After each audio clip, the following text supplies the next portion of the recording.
The endometrium is there. So the endometrium separates the two layers of the myometrium. They never stick together because the endometrium separates them. So if you do during cesarean section, you close the uterus and the decidua is indulged between the two layers of the myometrium, they will never heal. They will cause a defect. Like this one. So if you this one on the right, the residua inclusion results in defective uterine healing in 78% of cases. When deciduous was excluded from the suture, all cases resulted in perfect healing. So it's a matter of decidua inclusion. It's like this picture. So if there is a niche, there is a space. And the space will be occupied by fluid. And this fluid is usually sterile. Why is this sterile? It's not real, doesn't really get infected. Why not get infected? Because we have one of the strongest defenses against infection. It is the cervical mucus. The cervical mucus is the best, one of the best antiseptic solutions in the body. It protects us from premature rupture of membranes. It protects also from niche infection, if there is a niche, or from any infection rising into the uterine cavity. Niche is known for its association in our country, especially with placenta accreta. Of course, but to do placenta accreta, you must have a sterile niche. You must have a sterile niche, but the niche also has gynecological symptoms. Around 60% of women have a niche after cesarean section. This is very high because of the 2 millimeter rule. They consider 2 millimeter is sufficient to diagnose niche.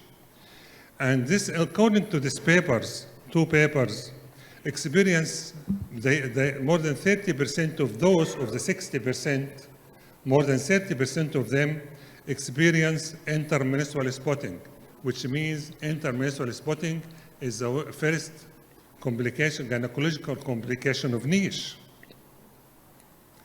Niche symptoms and signs in non-pregnant ladies were not recognized previously. Why? Because we didn't think about it. It's just something that we didn't consider it at all. And that's why we didn't diagnose it. But the symptoms and signs are usually related to infected niche.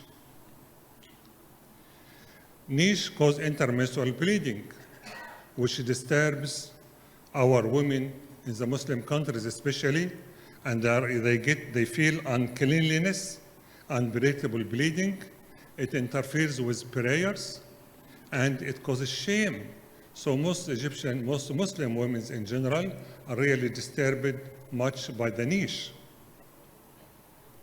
Niche has other gynecological complications, of course. Subfertility. We shall talk about subfertility in detail. This is our main subject. But it has also intermenstrual bleeding, dysmenorrhea. If you look at this picture, the red mark, that the niche, if it gets infected, it causes infection around it. It spreads the inflammatory reaction into the uterus, into the endometrium, and into the myometrium, and cause tenderness. So it causes deep dyspareunia. It causes chronic pelvic pain. How many, if you consider this gathering, how many patients you have come to you complaining of deep dyspareunia, and you examine her and you find the uterus is tender, and you don't find the cause. We used to diagnose this as salpingitis or parametritis, we call it, or sometimes cystitis. But we never thought about niche as a cause because we didn't think about it. It caused also dyspareunia. So cesarean section historically is related to subfertility. We used in our medical school to say, oh, cesarean section is one of the causes of infertility because of intra-abdominal adhesions. Is there any proof of that? There is no proof of this. There is no proof that adhesions cause subfertility because the uterine incision is anterior to the uterus. The ovaries and the tubes are behind the uterus. So any adhesions in the whole abdominal cavity not related to the tube-ovarian relationship will not cause infertility.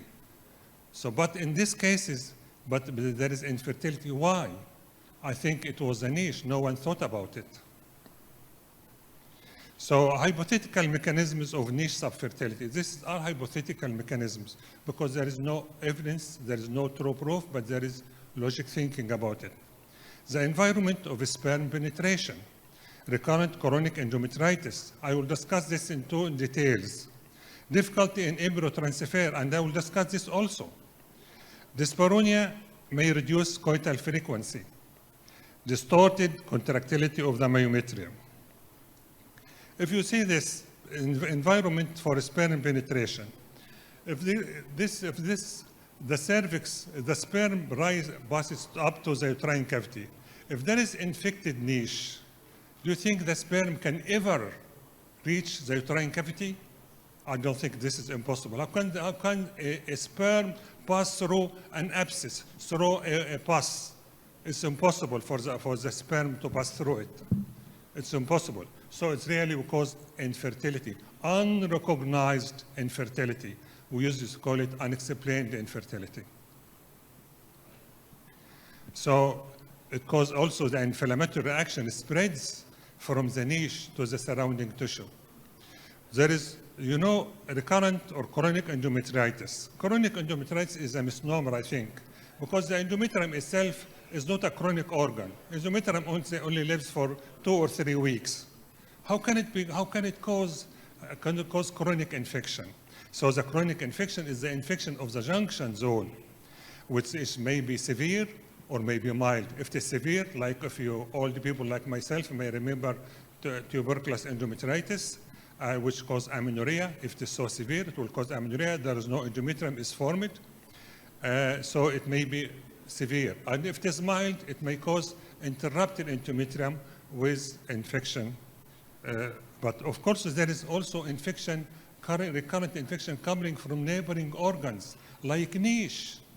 So the niche, when infected, it may cause, with the formation of the new endometrium, it causes infection of the endometrium, so it causes recurrent infection of the endometrium, like the effect of hydrosalpinx or biosalpinx. There is high prevalence of intrauterine fluid with niche. In a prospective cohort study of 225 women with a previous cesarean section, intrauterine fluid was seen in 13% in women with niche, and half of them, half this number, with those 6% with those without a niche. So it means that niche is likely to be associated with fluid in the uterine cavity, which is a sign of chronic, of maybe an infection. Recurrent or chronic endometritis has maybe even mild and asymptomatic sometimes, but sometimes it causes pelvic pain, abnormal uterine bleeding, vaginal discharge or dyspareunia, and also may be related to recurrent pregnancy loss and infertility. Recurrent or chronic endometritis, the prevalence 2 to 56. Look at the high number, 2% to 56, which indicates our ignorance. So infertility and recurrent pregnancy loss is 2 to 50%, 56%, which is something is not logic. Difficulty in embryo transfer. You know, when there is infection in the niche, it may form a membrane. We say, oh, there is difficulty in embryo transfer because there is a membrane closing the internal os, and we have to open it with sound or so on. So this is a membrane because of the infection, may be related to infection. And we can also have a false passage through the niche. The treatment of niche without symptoms should not be treated at all. Niche without symptoms should not be treated at all. And I think some of doctors in our country treat niche just when diagnosing niche.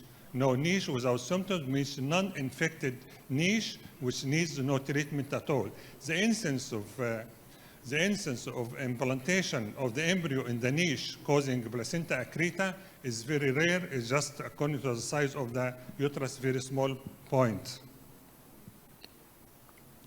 Treatment, of course, should be either antibiotics with doxycycline, metronidazole, ciprofloxacin, or ciprofloxacin, and sometimes may not be.